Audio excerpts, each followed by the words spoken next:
Isang magandang sikat ng araw na naman sa ating lahat at halina't samahan niyo ako sa isang tourist spot destination at ito yung madadaanan natin. Napakagandang tanawin.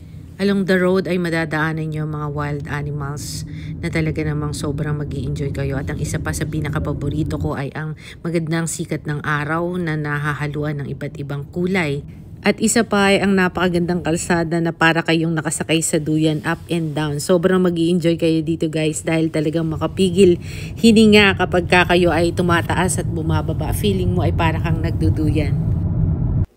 Bago ka makapasok ay meron tayong entrance gate na dadaanan at pagpasok natin dito sa entrance gate, merong mga staff na mag-a-assist sa inyo at meron kayong babayaran na entrance fee na hindi naman ganun kamahal. At dito ay talaga namang feel na feel ko na ang aking kasiyahan. Sobrang excited na ako. Pagpasok natin sa gate ay may mag-a-assist sa atin at magbabayad tayo ng entrance fee. Pwede kayong mag-day tour at pwede rin naman kayong mag-overnight. Depende sa inyo kung ano yung gusto nyong gawin. Mas maganda rin na nakapag-research kayo online para alam nyo yung kanilang mga day-to-day schedule.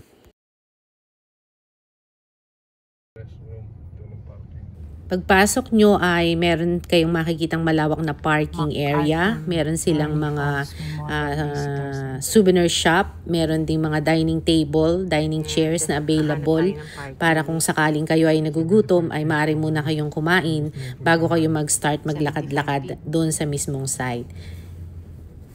At meron ding signs and direction para makapunta kayo dun sa falls 75 feet from the ground, from that area. So hindi rin siya masyadong kalayuan. Ng Bernie Falls. Pwede kang kumain, may mga bench, may mga table and chair, wooden table. Malinis and ito yung parking. So magpa-park kami and then maglalakad-lakad kami. Try ulit natin kung kakayanin ko naman itong falls na ito.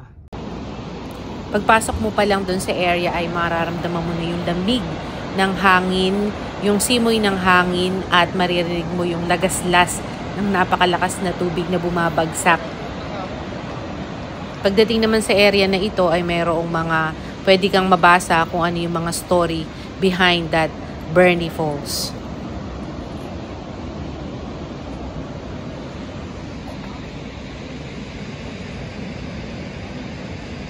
At alam nyo ba na itong Bernie Falls ay ginamit din sa mga iba't ibang scenes ng iba't ibang pelikula. Kung natatandaan nyo yung The Parson, The Outlaw noong 1957 at ang Tarzan Fight for Life noong 1958. Hey guys, so andito na tayo sa pinakababa ng falls. Sobrang lamig. Kapagod.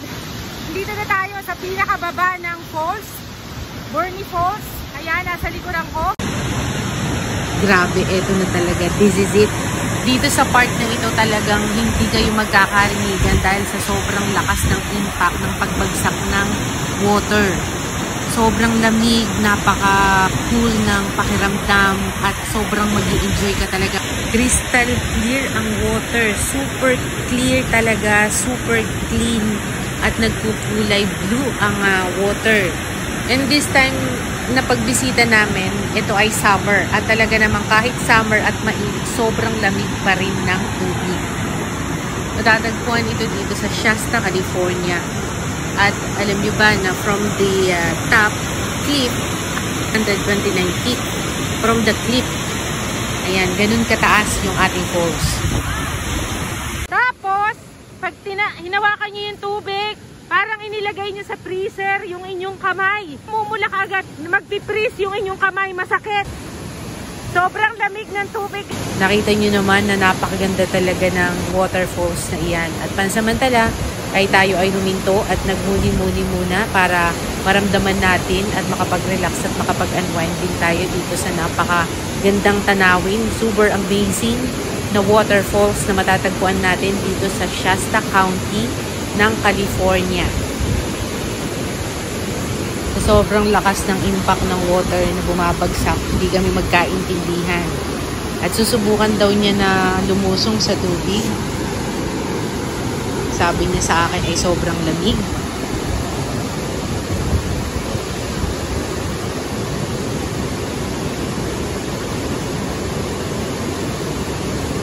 Nalalamigan guys, nalalamigan. Sinubukan natin bumaba, hinawakan natin yung tubig, pero hindi natin kaya dahil sobrang malamig ang water at talagang maninigas ang mga kamay mo. Tinalo pa yung freezer, sobrang lamig. At until now ay nagraran pa rin at nagbibigay pa rin ng supply ng tubig. Dito sa Bernie Falls, patuloy pa rin siyang nagbibigay ng magandang water. Sobrang ganda. Ngayon lang din naman ako nakarating dito first time. So sa mga gustong pumunta dito sa Bernie Falls na California, sobrang mag-i-enjoy po kayo. Sobrang ganda ng tubig. Napakalamig ng simoy ng hangin. Kasama yung ibinubugang usok ng tubig kapag bumabagsak na yung water. So napakalamig. Mag-i-enjoy kayo talaga. So sa lahat ng makakapanood, shout out sa aking mga friends and relatives, sa aking mother dear and father dear, hello. Family sa Isabela, hello. Sa lahat ng mga taga Isabela, ayan. Sa lahat ng mga taga Cebu, Bohol, Infanta Quezon, sa inyo lahat, ay sana nagustuhan niyo po ang Bernie Falls. So hanggang sa muli guys, bye!